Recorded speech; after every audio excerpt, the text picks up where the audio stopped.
Hey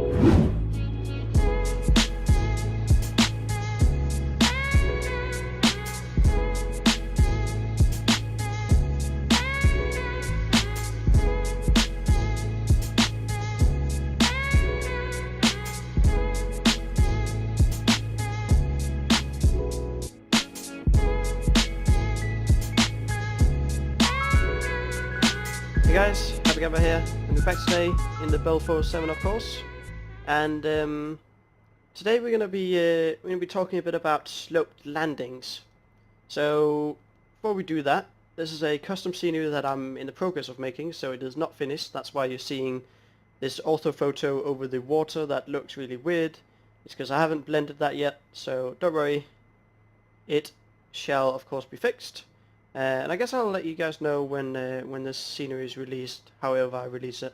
Because, you know, we just took off from a fairly cool helipad, I would say, that serves a lighthouse on the island of Burrow Island. And yeah, so hopefully that'll be fun for you guys. So, just flying over the airport on the island of Allen Island. These are the two islands that I've included in the scenery pack.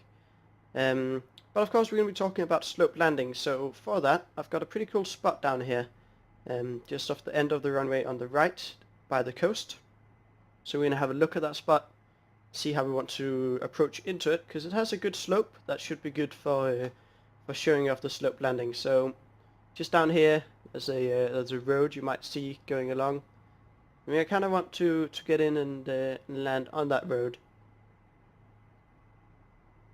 So there's a couple of spaces in between some of the trees, but I think we'll come in from this direction over that small tree there. That should leave us with loads of rotor room, and of course the tree isn't that tall, and because it slopes up the hill, we won't have any issues with having to descend very slowly or something like that. Of course, we want to avoid steep approaches whenever possible, but they are sometimes necessary, which we might see later on. So the first spot, we're just going to coming in slowly. Don't want to rush it or anything. Bring in almost just over that small tree. Not all the way over it. We want to keep an eye on it. Over the tree, we're just going to pedal turn a bit to the right. Now, first thing I think is important to talk about when doing sloped operations is you really need to watch where your tail is. You can really see this is quite a slope. You know, this is about the limit of how much slope you want to land with. And if you tried to pedal turn to the right now, my tail would, you know, be close to going into the hill if I don't gain some altitude. So you really want to kind of watch that. So we'll land kind of on this road that isn't depicted very well on the ortho photos, but we'll bring the left skid in, and what is important is you want to kind of land perpendicular with the slope. On the Bell 47 I land a little bit with the nose up to kind of keep the skids level, since the helicopter has a nose high attitude by, you know, in the hover. So you're just going to bring it down slowly, and when we feel our skids touch, we're going to give it a bit of left side click and keep lowering that collective. So you want to give it left side click and lower collective. Your right skid's then going to kind of touch down on the ground, and you want to keep your left side click in all the way until your collective is all the way down. So the collective is all the way down, and then we can kind of do with the side click what we want. Alright, so to then take off again, you kind of want to do the opposite. So you want to do full left side click, and then you want to slowly raise the collective. Well, a lot of left side click. You don't have to do full left side click. I'm sure an aerial helicopter isn't the best, because you'll hit kind of the limit. But a lot of left side click and slowly raise that collective. I'm going to give it the left pedal as well. Anticipate the torque coming. And we're going to bring it up to a level attitude. Kind of balancing on the left skid. And we're going to slowly raise the collective even more, keep the cyclic centered, and then we get into the hover. So that was the first spot. We're going to do a pedal turn to the left here, of course, to keep the tail clear of the hill. Then we're going to start gaining some altitude perpendicular with the hill here, and then we can turn out to the left and clear the trees. Alright, so that was the first spot. Second spot is just down here on our right. And this is where we might need to do a bit of a steep approach, although the trees aren't too tall. So we'll come in kind of the same direction that we did come in on the other direction, or on the other spot, sorry. Coming in a bit from the west here. Slowly getting in a bank. Get a turn going. And once again, of course, all of the water blending is going to be fixed out. You can see I've done it some of the places along the coast, but not all of them. Takes a bit of time, so that is coming. So we lined up for our spot. We kind of want to come in over this kind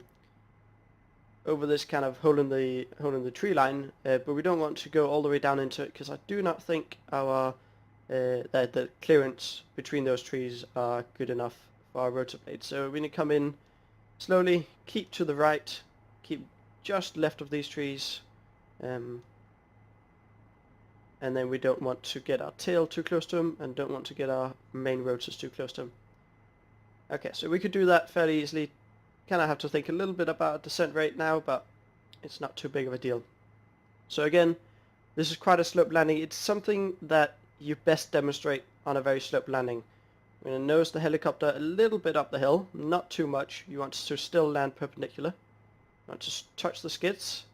You want to slowly lower the collective, giving it left cyclic, slowly lower collective. Collective all the way down, and then cyclic can come back to neutral. Alright, I hope that shows you pretty well how that works, so we'll get going again. Parting, so a lot of less cyclic. Some left rudder to anticipate the torque coming. Slowly raising that collective up and balancing on the left skid. Bring it up in a hover. We're going to do a left pedal turn, keeping the tail clear of the hill. And I'm going to depart out over these trees again. Alright. There we are. So we'll start heading back to the lighthouse. We'll go in and land there, and then we'll call it a day. Hope that shows you pretty well how that works. I guess it's just all about keeping kind of balancing, and that's why it's so good in the Bell 407, because the 407 has an awesome plugin that Dreamfall has made that really makes your skids feel a lot more realistic.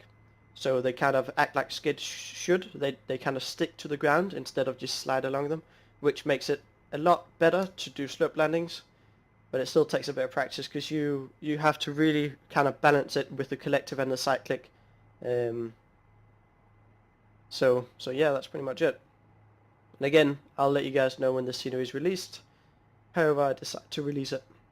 This is two small islands in the just near the San Juan island group, which is really close to Vancouver and really close to Seattle, basically just in between them on the west coast. There's a lot of cool islands, there's a lot of cool airports and helipads, so this is an awesome area to fly around in. I'm going to bring it into the helipad. Of course there's no lighthouse here yet, it is in the process of being modelled. But we're just going to bring it in left of these bushes, don't want to get our skid stuck on the bushes. Coming over the helipad, giving it that right pedal, and then bring it down smoothly on the H. There we are. Collectives all the way down, and we can get the cyclic friction up. Alright, I hope you guys enjoyed that video. If you did, let me know by leaving a comment and a like, and until the next video guys, take care.